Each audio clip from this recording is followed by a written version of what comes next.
name's Robert Gerber. I'm a former diplomat from the U.S. Department of State, and I retired from government last September, and now I'm working as an independent consultant, helping renewable energy and technology companies, small startups that want to scale in the United States. My focus is on European customers. Can you give a brief summary of your career history? Just because it's like really interesting. Okay, yeah, certainly. Worked many small odd jobs over the years before I made it to Washington, D.C., and I started a job on Capitol Hill. I worked for a senator for three years, and then I worked for a consulting firm here in the Washington, D.C. area for a while. And then I joined the Foreign Service as a commissioned Foreign Service officer. And I had a career with the U.S. Department of State for 20 years, and then recently retired. And I was an economics officer with the Department of State. Do you remember first hearing about the virus, and what were your initial thoughts? Mm-hmm.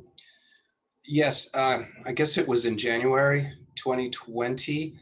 We had heard about this outbreak in China, and I was stationed overseas. I was in Reykjavik, Iceland at the time. I was working at the U.S. Embassy, and so at the embassy the State Department follows global pandemic issues very closely because it impacts American citizens overseas, and it impacts our embassies as well and the work that we do. So we were getting pretty much real-time information through the Department of State. When did you first realize how serious it was? A couple things stand out in my memory. That one was the government of Iceland responded pretty quickly. They started they started testing incoming passengers at the airport, I believe, and having daily press conferences with the chief epidemiologist, Ministry of Health. So the Icelanders really responded, I think, quite quickly, probably because they're an island country that depends on foreign travel and trade. So they knew that they could be vulnerable. So I remember that. And I also remember going on the Johns Hopkins University Hospital website where they were tracking the rise of COVID cases around the world. And that was a real eye opener. They were doing daily updates from countries, and they had graphs and stuff. And I remember just looking at that every day and being quite concerned. What and when was the first effect it had on your life? I suppose, let me try to remember the timeline. Like everyone, we were all just getting information and trying to understand the whole thing, right? But I guess the first effect was we had a meeting in the embassy to decide what precautions we needed to take in the embassy, extra screening, extra cleaning, mask wearing, limiting people, the number of people in the office, that sort of thing. That happened pretty quickly. I think it was around it must have been late January or possibly early February. I can't quite remember. But eventually we went to a drawdown at the embassy, essential personnel only, and then we went to full remote work like many offices. And Iceland started restricting travel. A group of Icelanders came back from a ski vacation in Austria, and they brought COVID back with them, and that started the outbreak, and people really were concerned then. But again, the government really stepped up and put the scientists up front on the press conferences, and they had a really good tracing system, like an app tracing. So if there was one person that had been exposed to COVID, they could figure out how many people that person had been in contact with. So we were watching the Icelanders respond and supporting them, offering our support as needed. Do you remember where you were when COVID-19 had been declared a pandemic, and did you expect it? Yeah, I remember being less concerned because I remember the SARS breakout and the bird flu. And while those were terrible events, they really didn't impact all of us around the globe. I think I can say fairly. I mean, they impacted certain regions, and of course, people did die in those pandemics, but it wasn't a global outbreak. So I guess I didn't. I wasn't too terribly. I mean, I was concerned, but I didn't foresee what we'd be going through now, you know. Yeah. Then again, Um, I'm not an expert in pandemics at all. I do economic development, trade policy, renewable energy. Health science is a completely different field, and I admire people who work in that area. It's become really, really important. what have been the largest changes COVID-19 has made to your individual and professional life, and how has that changed from the beginning of the pandemic to now? Hmm. I think not being able to travel or having to quarantine when I came back to the United States was a pretty big shock. I actually traveled.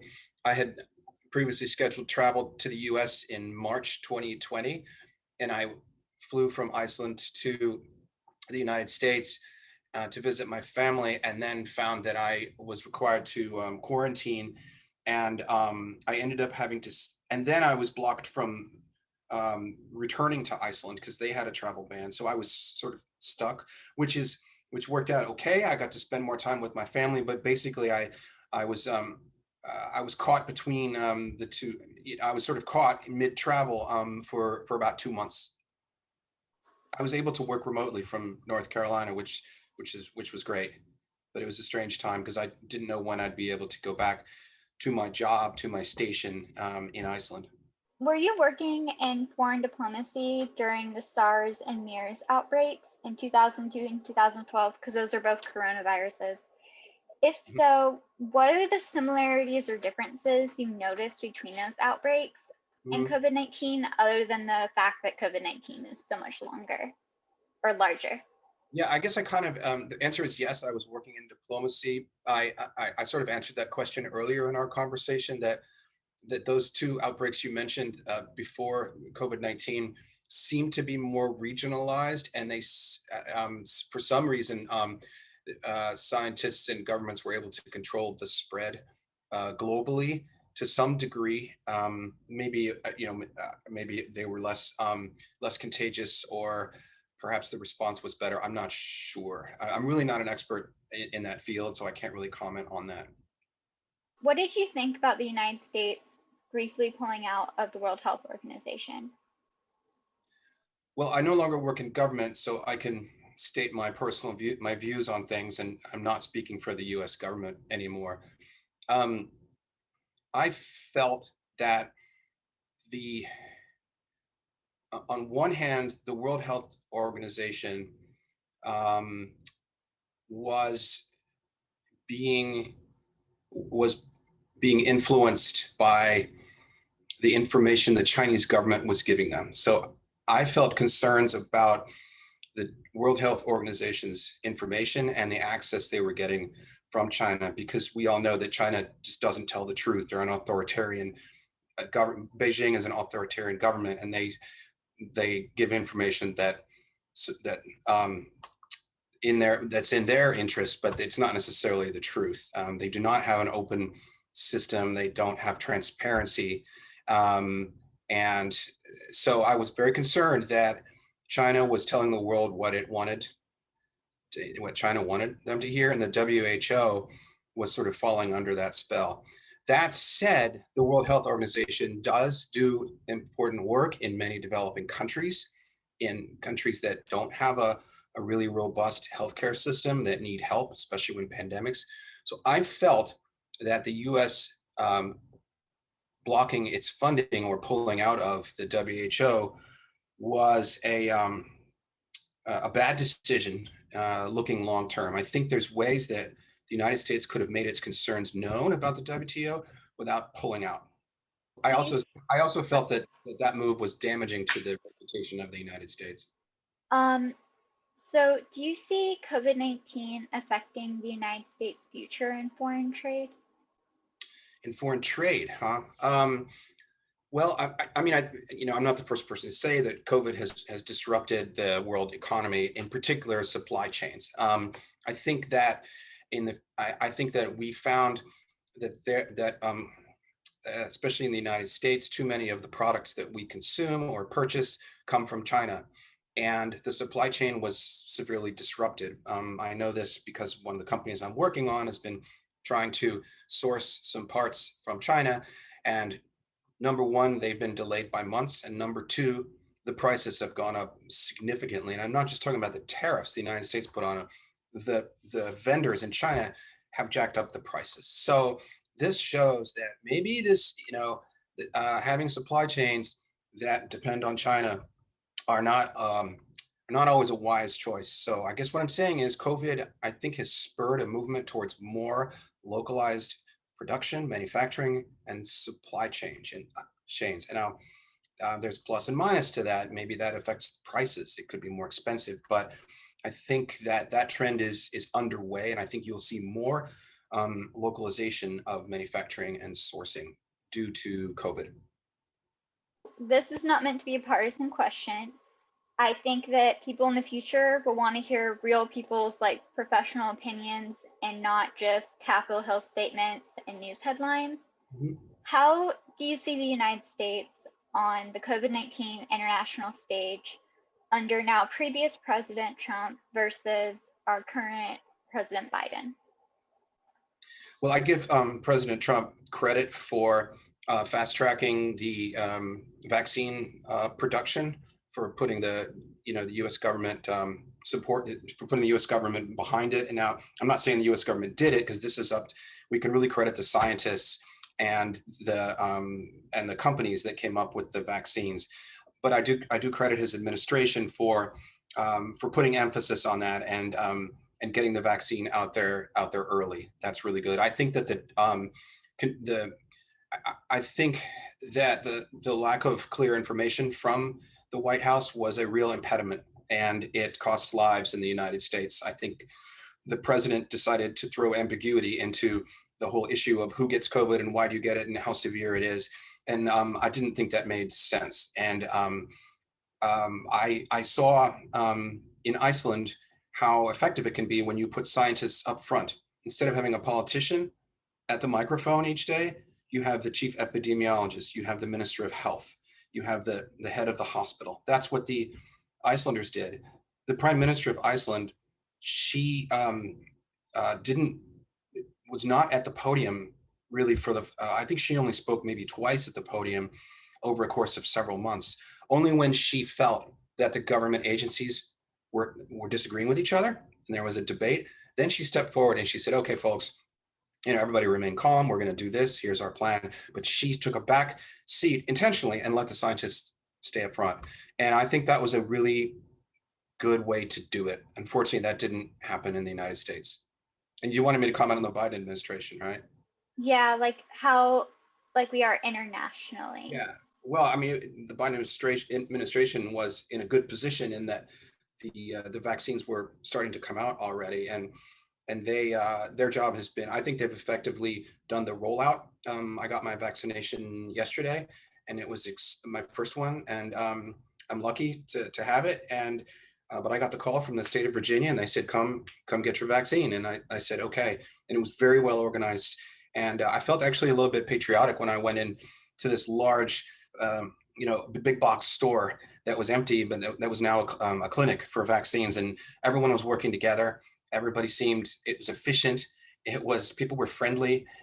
I was in and out of there like in no time. And I was really impressed with that operation. And I hope that other communities in America have the same experience that I did yesterday.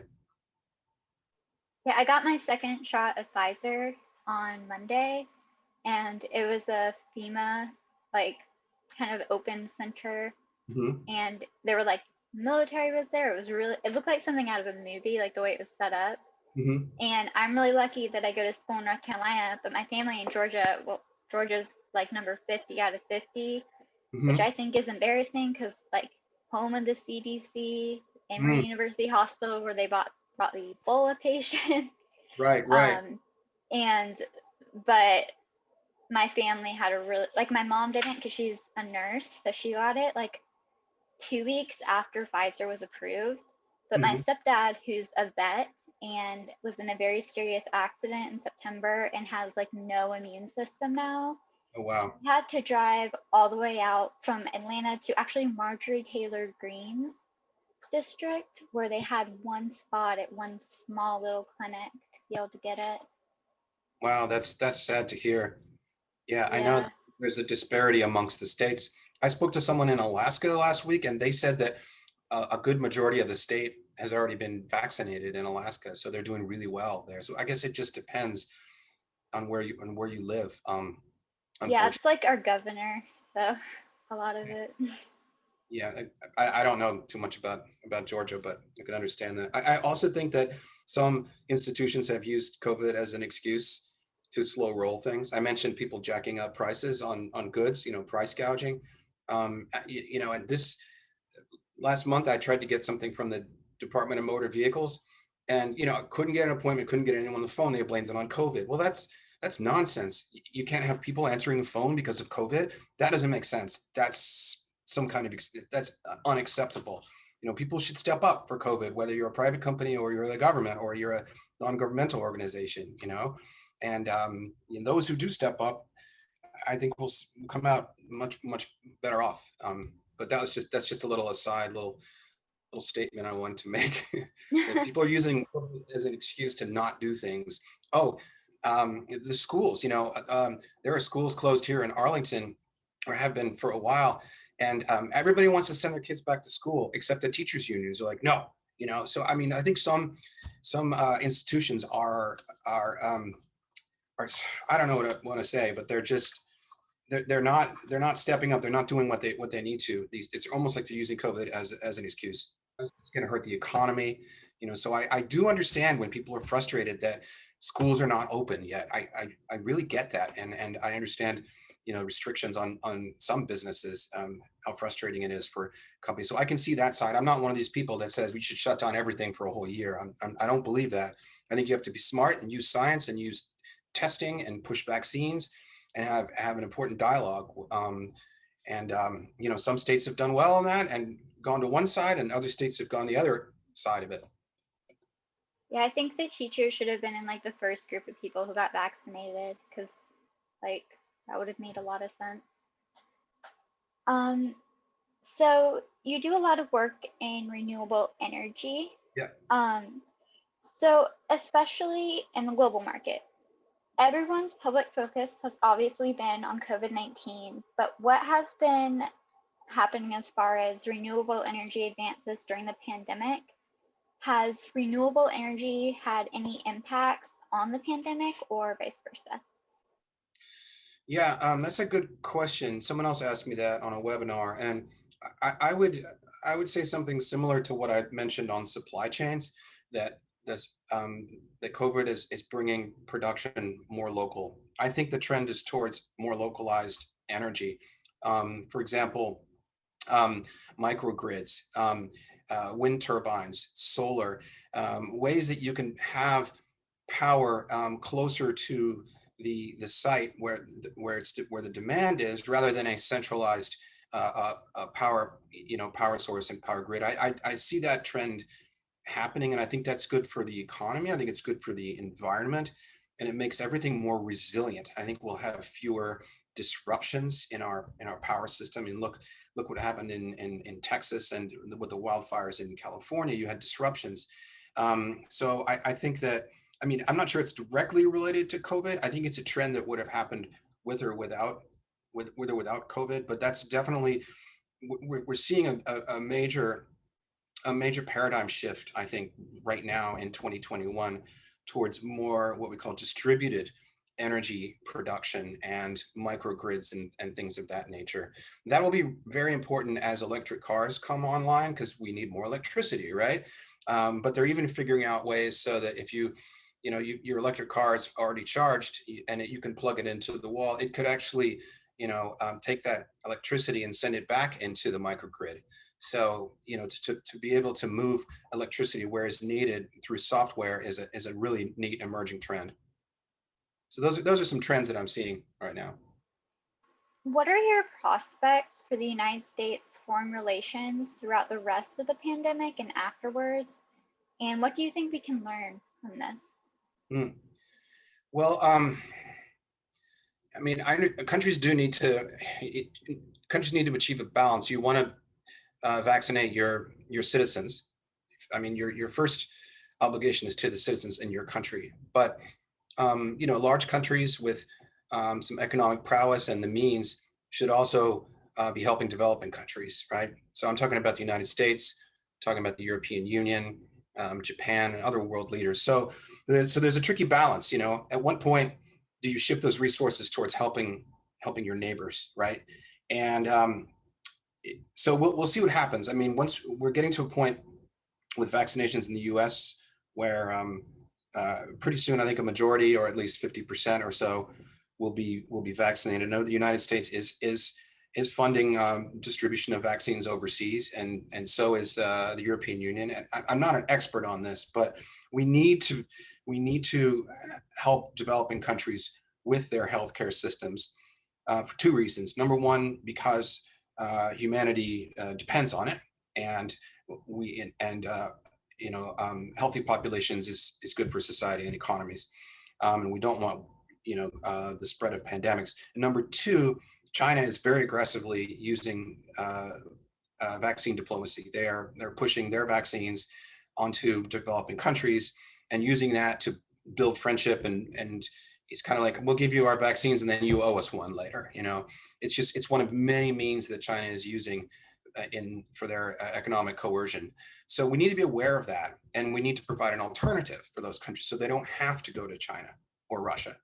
You know, I would rather see them. I'd rather see the European Union and the United States help those countries where we can. So I guess that's my personal view on the intersection between foreign policy and vaccines. So, in your opinion, and through what you hear in your professional circles, when do you see the pandemic ending? And do you think we are making substantial progress towards that? Well, I'm not sure if it will. You know, I'm not sure we're going to wipe out this disease. I feel like it's going to be with us for a while in certain parts of the world, and you know, of course, it could mutate, and we could have different strains of it. So I'm just hopeful that our scientists can stay ahead of the curve, or at least respond to it. I think we've learned a lot from this pandemic. I think we're a whole lot smarter than we were a year ago. Um, I think it's opened up our eyes that pandemics can come out of nowhere, and that we all need to sort of be aware of the threat, um, trust science. Countries should work together.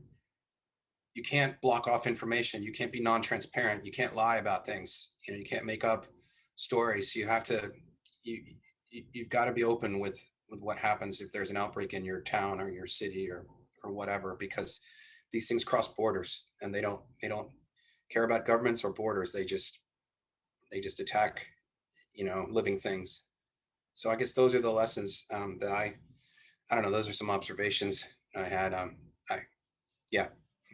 So, is there anything you would like to say to people in the future who were not alive or old enough to remember the COVID-19 pandemic? I think they'll have a lot. They would have a lot to tell us, because they'll be able to see if the lessons we learned here have been implemented and have contributed to mankind's knowledge base over the next 5 years and 10 years. Be interesting to see where this all goes. I guess I don't really have any words of wisdom, just that you know, a lot of people lost their lives, but a lot of people stepped up and did amazing things to keep our communities safe and keep the economy going. And so it's just it's been quite an experience.